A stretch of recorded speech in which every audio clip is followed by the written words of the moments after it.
السلام علیکم.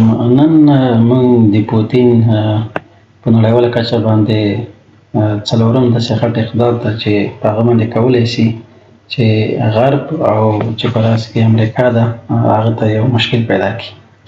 دا مشکل چې ده د ویتنام ته د پوتین سفر ده چې تقریبا دا 2 ورځې مخکې ترسره شو. نو په دې اوس غږیږو چې پوتین د ویتنام ته دغه سفر په غرب باندې څومره تاثیر لري. نو په اسیا براعظم کې د غرب د کنټرول لپاره یا د غرب د ویرې لپاره یا د غرب د سردردۍ لپاره د پوتین یو بله هڅه ده چې ویتنام ته سفر وکړي. ولې ویتنام هېواد ډېر مهم ده؟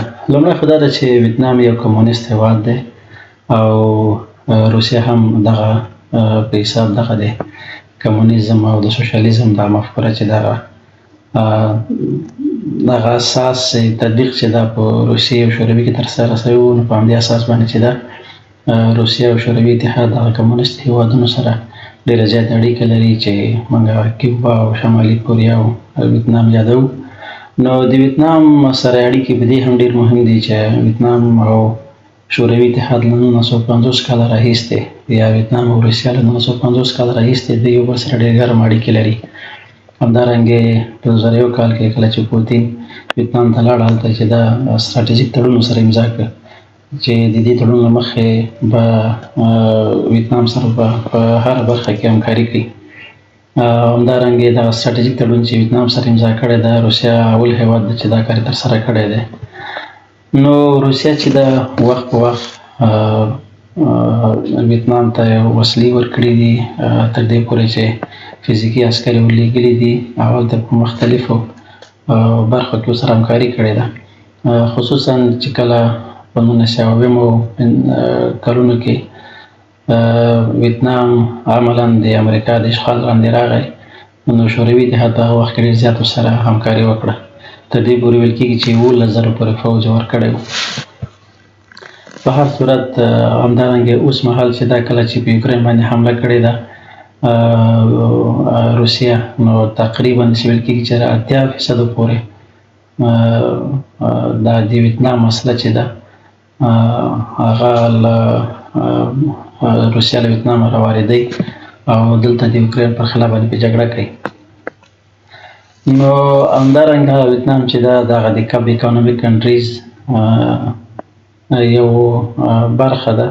ویتنام یو هغه هېواد ده په جنوبي شرق اسیا کې یا ساوت ایست ایشیا کې چې ډېر په تیزه پرمختګ کې روان ده، خصوصا په اقتصادي برخه کې.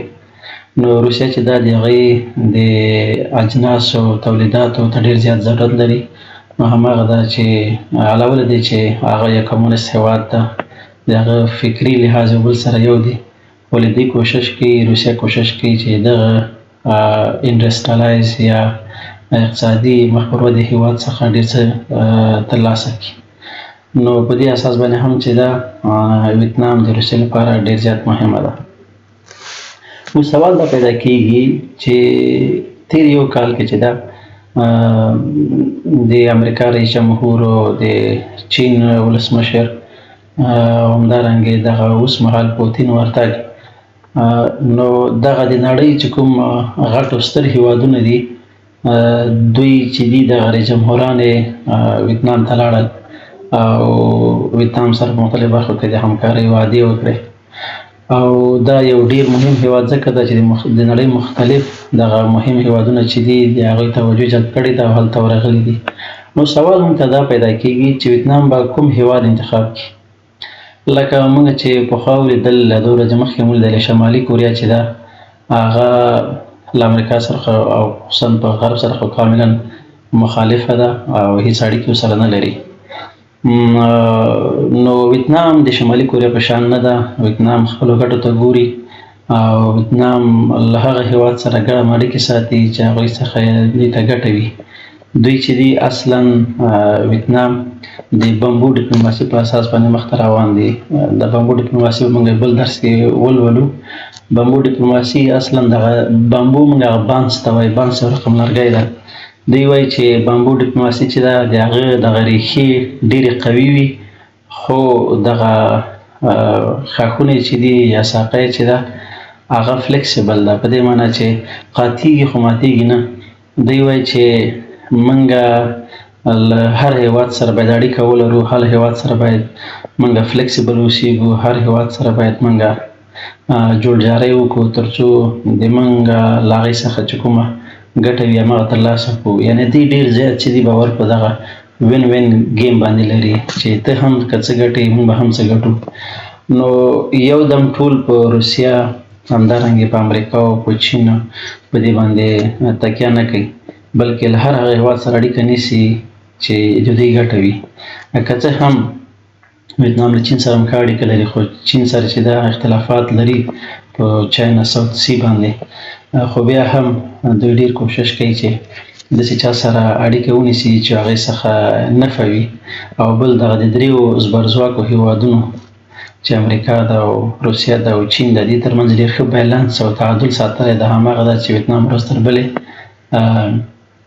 پرمختګ کوي، ځکه ویتنام چې موږ په جنوب شرق اسیا کې 4 هیوادونه دي چې هغه ته د اسیا زمریانو ایشین ټایګرز وایي، هغه جنوبي کوریا ده، تایوان ده، هانګ کانګ ده او سنګاپور ده. 5م چې داسې ویل کېږي چې نیکسټ ایشین ټایګرز ویل بي ویتنام. نو دومره زیات پرمختګ کې ده. نو ویتنام د بمبو ډیپلوماسي په اساس مخته روان ده او په یو هیواد باندې هم دومره زیاته تکیه نه کوي چې بل هیواد یې خفه شي.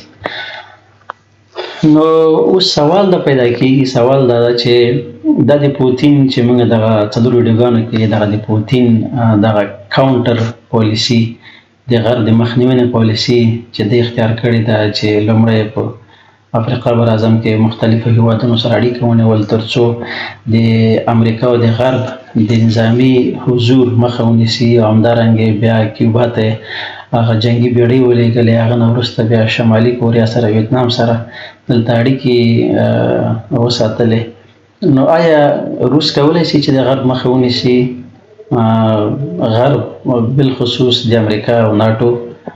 نو دا سوال لیک څه داسې نشو ویلی چې مثلا او بالکل یې کولی شي، ځکه روسیه په مقابل د غرب کې، مقابل د امریکا، اروپا جمع ناټو، د دوی په حساب هغه مخه په اسانۍ نشي نیولی، ځکه هغې ډېر قدرت لري، هم سیاسي هم نظامي، او نړیوال سیسټم تقریبا له اوسه پورې له هغې سره ده. خو بیا هم دغه د پوتین چې کومې کړنې ترسره کړلې، دا مخکې چې موږ یادونه وکړله، دا غرب ته یو سرخوږی ده، او بار بار په دغه سفرونو باندې چې ده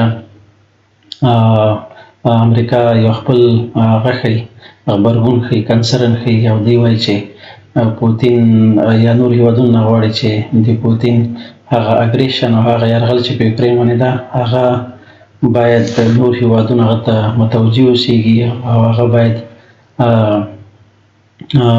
دوی هغه نه کړي، داسې تایید نه کړي چې بالکل دا روسیه چې موږ سره اړیکه لري په دې معنی چې دا غرب روسیه چې کوم کارونه په یوکرین کې کوي هغه ښه کار کوي. نو همدارنګه که موږ هغه کې وګورو، کیوبا کې کشتۍ هلته روسیې بوتللې، خو بالمقابل بیا امریکا او کاناډا هم خپلې جنګي بیړۍ هلته بوتللې. نو په دې معنی چې غرب په خطر کې ده، او روسیه نه غواړي، او بلکې د نړۍ جنوب نور نه غواړي چې دغه غربي حاکمیت یا ویسټرن هیجموني چې په نړیوال سیسټم باندې حاکمه ده هغه نوره حاکمه واوسیږي، بلکې د دې کوشش کېږي چې دا نوره ټوټه ټوټه سي او نړۍ ملټي پولر سیسټم ته لاړه سي.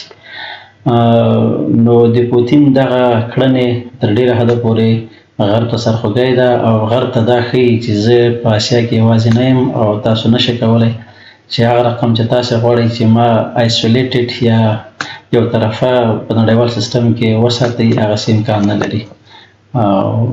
ډېره مننه، انشاءالله بیا به بل درس بله ورځ انشاءالله اپلوډ کړو. مننه.